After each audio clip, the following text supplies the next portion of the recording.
Assalamualaikum warahmatullahi wabarakatuh. Dalam pertemuan kali ini kita akan membahas mengenai tindak pidana dalam hukum perlindungan konsumen. Jadi di dalam hukum perlindungan konsumen itu yang perlu kita pahami kenapa sih konsumen itu perlu dilindungi. Yang pertama adalah bahasanya kejahatan konsumen. Ini berkaitan dengan kejahatan konsumen. Bahasanya banyak sekali ya bentuk-bentuk kejahatan yang berkaitan dengan ataupun yang terdampak itu konsumen itu sendiri. Makanya karena banyak sekali kasus-kasus yang berhubungan dengan tidak terpenuhinya hak-hak dari konsumen, maka diperlukanlah undang-undang untuk mengatur permasalahan itu. Kemudian hal ini diatur di dalam Undang-Undang Nomor 8 Tahun 1999 ini tentang perlindungan konsumen. Nah, di mana di dalamnya itu mengandung unsur-unsur seperti perlindungan mandiri konsumen. Jadi bagaimana konsumen itu memiliki kesadaran, kemudian memiliki kemampuan untuk bisa melindungi dirinya sendiri. Dalam artian ketika hak-haknya itu tidak terpenuhi, dia bisa menyampaikan aspirasinya dan kemudian dia bisa melakukan upaya. Jadi bukan upaya hukum ya. Jadi upaya untuk pemenuhan hak-haknya gitu. Jadi misalnya ada seorang konsumen yang dia melakukan pembelian, kemudian barangnya tidak sesuai dengan pesanan, maka dia bisa melakukan komplain. Nah, kalau komplain itu sudah bisa terselesaikan gitu dengan melalui pemenuhan hak-hak dari konsumen tersebut, maka sudah tidak perlu lagi kita menggunakan aturan hukum itu untuk mengatur terkait itu. Kemudian sebenarnya untuk masa sekarang itu banyak media yang bisa untuk memenuhi kebutuhan dari konsumen itu sendiri yang berkaitan dengan perlindungan hukum gitu. Misalnya kalau kita lihat ya, di sosial media, ketika ada seorang yang tidak puas ataupun dia merasa dirugikan di dalam bisnis misalnya, maka dia bisa melakukan tweetan. Hanya saja tweetannya kita harus hati-hati gitu. Jangan sampai itu mengandung unsur-unsur yang juga merugikan misalnya penjualnya gitu. Jadi jangan sampai itu merugikan penjualnya. Karena itu kan harus dibuktikan. Karena itu ada peraturan perundang-undangan lain yang juga melindungi hal itu. Misalnya di undang-undang yang berkaitan dengan ITE gitu. Kemudian masalah kepastian hukum. Jadi adanya undang-undang ini supaya ada kepastian hukum terhadap konsumen. Di samping itu supaya ada keadilan dalam hal ketika seorang melakukan transaksi jual beli ataupun dia melakukan pembelian, kemudian dia membuat perjanjian-perjanjian, nah, supaya tidak terjadi hal-hal yang itu merugikan konsumen gitu.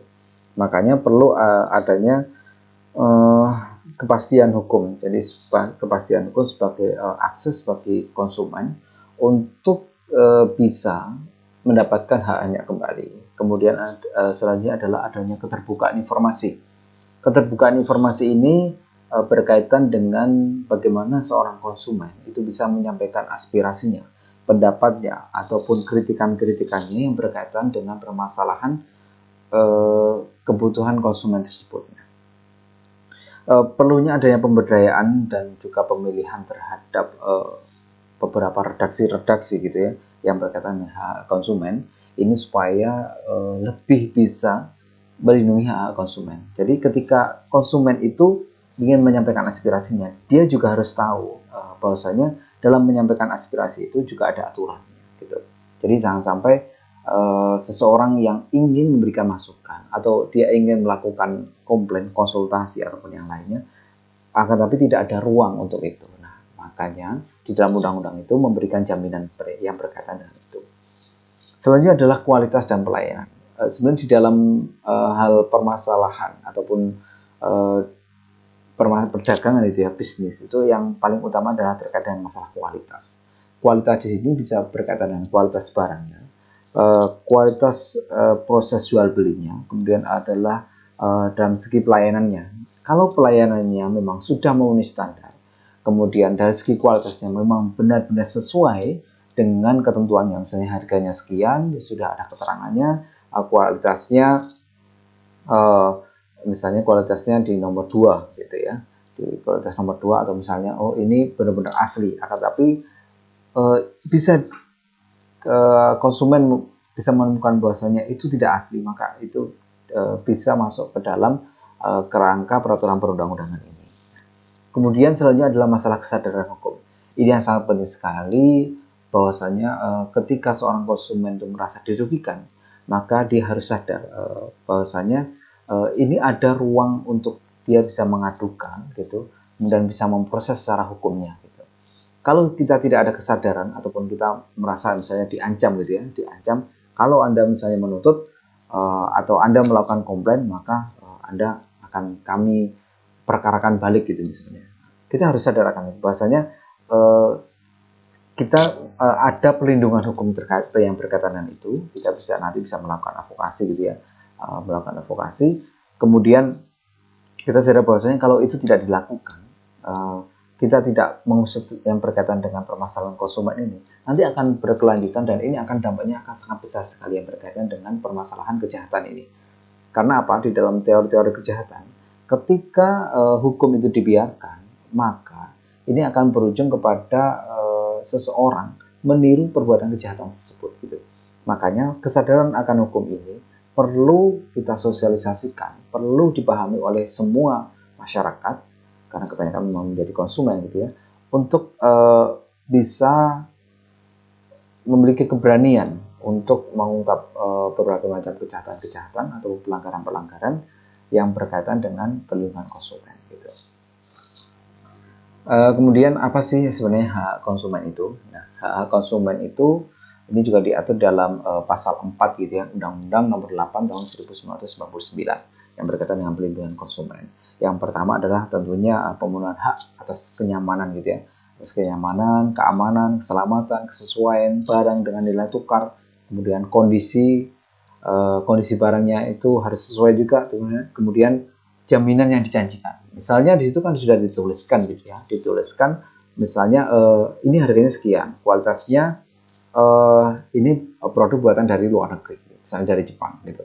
Kemudian ini jaminannya ini akan bertahan selama kurang lebih 1 tahun. Ini digaransi, kemudian ini nanti bisa dikembalikan apabila ada semacam kerusakan ketika ada pembelian dalam jangka waktu tertentu gitu ya. Nah, inilah yang kemudian apabila ini tidak sesuai dengan prosedurnya, maka kita bisa melakukan pelaporan gitu ataupun kita mengadu gitu.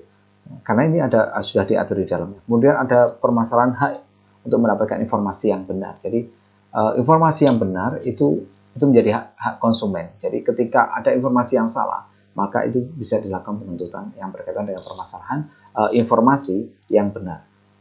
Selanjutnya adalah permasalahan hak ruang pengaduan. Jadi sebenarnya di kita itu ada semacam ruang gitu ya, ruang ataupun informasi untuk kita mengadu. Makanya di setiap ini ada aduan konsumen gitu, ada layanan aduan konsumen. Itu sebagai implementasi dari adanya peraturan pasal 4 ini gitu. Walaupun pada kenyataannya ini ya ada atau tidaknya itu diproses secara hukum atau tidak gitu. Nah, tapi yang jelas itu ada ruangnya, ada ruang pengaduan secara digital ataupun secara tulisan gitu ya. Nah, yang perlu di dalam permasalahan ini adalah kita melakukan tindak lanjut dari ruang pengaduan ini gitu. Bagaimana caranya? Sebenarnya untuk zaman sekarang itu jauh lebih banyak yang bisa membantu itu ya, melalui sosial media misalnya. Hanya saja kita harus hati-hati karena di dalam kita sebagai anak hukum gitu ya, harus bisa melihat bahwasanya setiap kita melakukan kritikan, entah itu melalui tulisan ataupun melalui lisan, kita harus menggunakan kata-kata yang itu tidak melanggar peraturan-peraturan yang sudah ada gitu. Dalam artian ucapan kita adalah ucapan yang aman gitu. Jadi kritikan yang lebih mendidik gitu, misalnya lebih mendidik, kemudian yang sesuai dengan hukum dan kita menyampaikan aspirasi. Kemudian permasalahan hak advokasi, hak untuk kita dilindungi, hak untuk kita didampingi, hak untuk kita misalnya mempunyai perkara yang berkaitan dengan pelanggaran hak kita sebagai konsumen, maka ada semacam penyelesaian yang berkaitan dengan sengketanya itu. Nah, ini sebenarnya sudah diatur dalam undang-undang kita ya, yang berkaitan dengan ini. Makanya ketika kita merasa dirugikan, kita jangan takut untuk melaporkan ataupun kita mengadu kepada misalnya ke lembaga bantuan hukum yang berkaitan dengan itu. Nah, entah itu besar atau kecil, tapi ini dikembalikan kepada konsumen. Sebenarnya jalan permasalahan dari pelanggaran atau kejahatan yang berkaitan dengan konsumen ini, dengan perlindungan konsumen ini jalan hukum sebenarnya tidak diinginkan. Jadi ketika itu bisa diselesaikan secara kekeluargaan, bisa diselesaikan secara pribadi. Jadi secara ini aja, misalnya antara pembeli dan penjual, dan itu sudah bisa terpenuhi, mereka sudah meminta maaf dan lain-lain, misalnya dengan argumentasi ini adalah kesalahan, ini adalah kelalaian dan lain-lain, dan itu bisa diterima, maka sebenarnya untuk masuk ke ranah hukum tidak diperlukan untuk hal itu. Gitu. Prinsipnya sebenarnya semacam itu. Karena ini tidak serta-merta kita mencari mudahnya, tidak. Akan tapi ini akan berdampak pada permasalahan yang lebih luas lagi, permasalahan konsumen. Ketika kita melakukan banyak penuntutan, kemudian itu banyak yang dikasih secara hukum, otomatis kita kan juga butuh barang-barang dan lain-lain. Nah, kita akan kehilangan itu karena mereka misalnya langsung terjerat kasus hukum dan lain-lain. Makanya jalan pertama yang kita tempuh adalah melalui jalan kekeluargaan gitu. Kita melalui pembicaraan, melalui diskusi, apa permasalahannya kita sampaikan. Baru ketika itu memang mereka tidak mau memenuhi hak kita, maka kita bisa melakukan menggunakan jalur hukum. Kemudian adanya pembinaan dan pendidikan konsumen, itu juga sangat penting, bahwasanya konsumen juga harus mendapatkan pembinaan yang berkaitan dengan hak konsumen ini. Selanjutnya adalah hak untuk diperhatikan dan dilayani. Dalam kita melakukan transaksi, kita mempunyai hak untuk diperhatikan dan dilayani gitu, sebagai seorang konsumen gitu. Tapi kita jangan langsung ini kita terapkan di semua hal ini gitu ya. Kita beli di warung desa gitu, kemudian kita tidak begitu diperhatikan, tidak begitu lain, terus kita menuntut, ya tidak semacam itu. Kita harus bisa melihat ini dari segi dampaknya itu apakah bisa atau tidak. Kemudian ada hak untuk mendapatkan kompensasi dan ganti rugi. Ketika barang yang kita terima atau misalnya layanan yang kita terima, kemudian karena misalnya ini berkaitan dengan jasa gitu ya, itu tidak sesuai dengan perjanjiannya, tidak sesuai dengan kesepakatannya, maka kita bisa minta ganti rugi ataupun kompensasi yang berkaitan dengan itu. Ketika itu tidak terpenuhi, kita bisa melakukan melalui jalur hukum gitu. Selanjutnya adalah ketentuan dalam hukum pelindungan konsumen gitu ya. Yang pertama adalah masalah kewajiban pelaku usaha. Kewajiban pelaku usaha ini yang pertama bisa yang berkaitan dengan bahasanya pelaku usaha harus mempunyai etiket yang baik dalam dia berusaha gitu ya. Dia harus jujur gitu, harus bisa menjamin dari barang-barangnya tersebut gitu ya, harus sesuai gitu. Kemudian adanya semacam pembelakuan atau melayani dengan baik gitu ya. Kemudian dia harus menjamin secara mutu barangnya gitu, harus sesuai, jangan apal-apal terus dia bilang ini barang yang bagus dan lain gitu. Nah, itu melakukan pelanggaran. Kemudian memberikan kesempatan kepada konsumen untuk misalnya melakukan uji, untuk melihat, kecuali itu sudah diatur di dalam sebelum adanya akad pembelian. Misalnya ini kursi ini tidak boleh diduduki, bolehnya hanya dilihat saja gitu. Kalau mau beli baru boleh diduduki gitu. Nah, itu kan ada semacam aturan sebelum melakukan transaksi pembelian gitu. Nah, itu harus dipatuhi ketentuan yang berkaitan dengan itu. Kemudian adanya kompensasi dan ganti rugi tadi ya, yang harus itu diberikan juga oleh pelaku usaha. Kemudian adanya misalnya dia pelaku usaha harus memenuhi kewajiban sebagai pelaku usaha gitu ya. Misalnya ada seorang yang melapor gitu, maka harus dilayani laporannya itu apa dan lain-lain.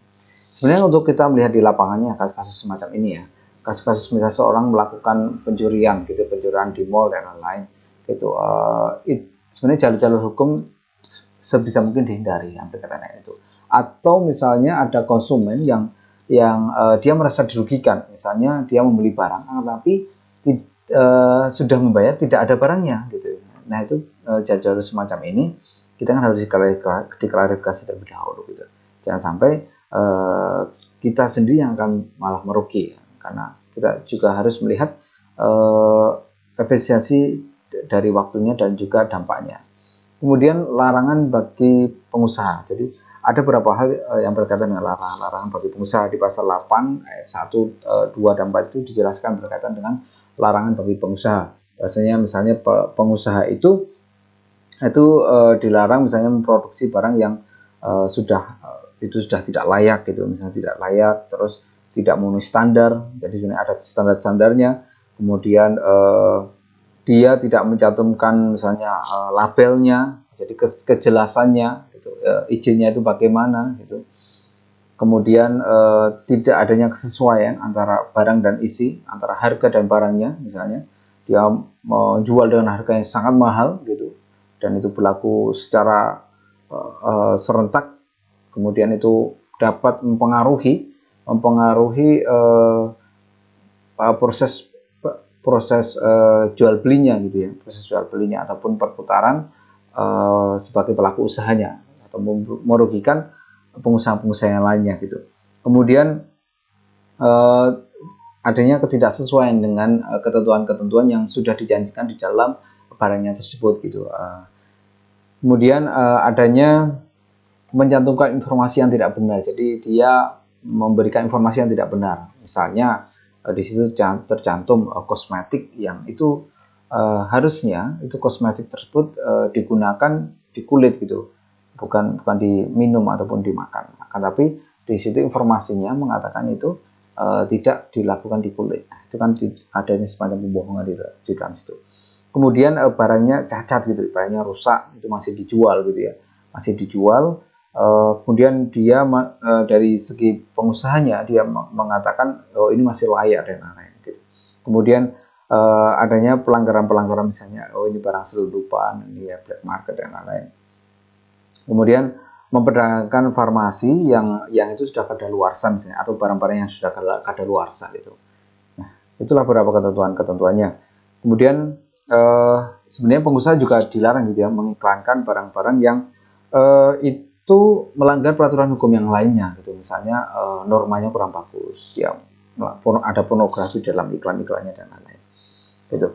Kemudian barangnya juga harus lengkap. Jadi secara garis besarnya adalah terpenuhinya hak dari konsumen dan dari barang-barangnya gitu. Sehingga dari segi misalnya dampak dan resikonya itu harus jelas dituangkan di situ gitu. Jangan sampai ketika seorang konsumen membeli itu dia malah mendapatkan kerugian, misalnya ini memakai masker dan maskernya ternyata malah merusak kulit gitu. Nah, itu kan ada dampaknya, itu harus diterangkan secara detail. Kemudian di pasal 10 juga dijelaskan ya yang berkaitan dengan permasalahan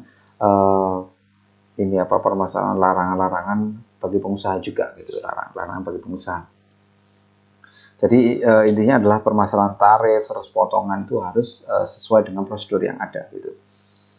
Ataupun misalnya ingin melakukan lelang dan lain-lain, itu juga harus sesuai dengan ketentuan. Jangan sampai melakukan lelang itu seenaknya sendiri gitu ya, menjual barangnya ditawarkan kemudian dengan harga yang sangat rendah misalnya, ataupun sangat tinggi, masih sangat tinggi gitu.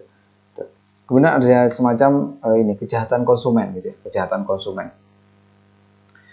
konsumen itu kita harus melihat masalah customer fraud ini ataupun kejahatan konsumen ini, karena ini sebenarnya banyak ya yang berkaitan dengan kejahatan konsumen, sehingga memang menimbulkan permasalahan tersendiri ataupun jenis-jenis kejahatan yang begitu beragam itu yang berkaitan dengan kejahatan konsumen.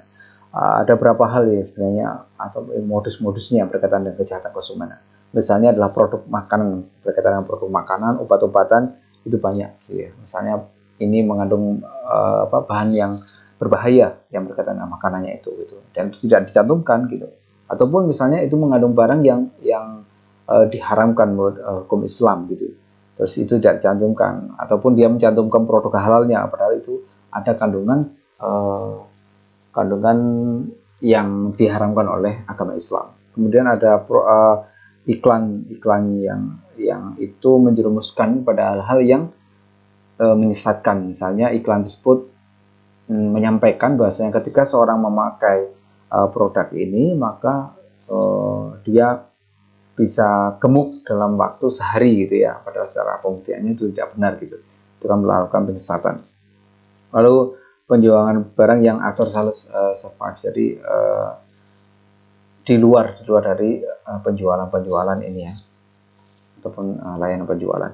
Kemudian ada tes lab, jadi dia menggunakan bukti-bukti lab gitu ya, yang itu tidak benar gitu. Misalnya produk ini telah diuji lab gitu, dan sudah melalui uji beberapa dokter atau melalui uji 100 dokter, dan ini sudah terbukti secara kesehatan bahwasanya ini bisa meningkatkan kecerdasan manusia gitu. Nah, itu kan dan itu melakukan kebohongan publik. Nah, itu bisa dilakukan proses secara hukumnya. Kemudian ada penjualan yang melalui penaikan harga yang sangat signifikan, jadi dia mempermainkan harga gitu. Kemudian ada semacam ukuran yang takaran yang itu tidak sesuai dengan apa yang dituliskan di situ, di barangnya itu kan tertulis ini ukuran berapa, terus kadarnya bagaimana, itu adanya tidak sesuai. Kemudian ada produk yang itu membahayakan, promosi membahayakan, misalnya obat-obatan terlarang, jadi menjual ini misalnya itu ada kandungan narkobanya, nah itu terus disampaikan di dalam produk itunya. Nah, permasalahan itulah yang nanti akan menjadi permasalahan di dalam hukum pidana ekonomi, karena kejahatan konsumen ini akan melahirkan permasalahan lagi di dalam melakukan transaksi ataupun melakukan jual beli.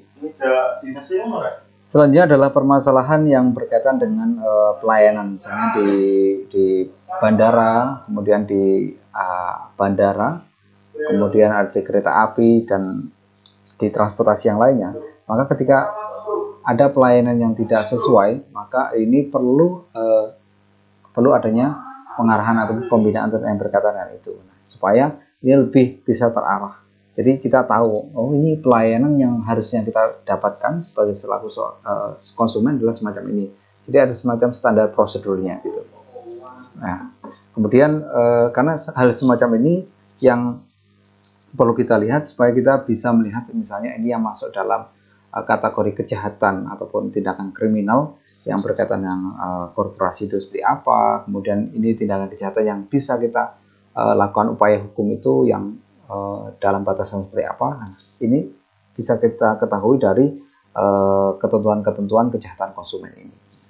Kalau di luar itu, ya sebenarnya kita bisa usahakan ketika itu memang sudah ada aturan yang berkaitan dengan itu gitu.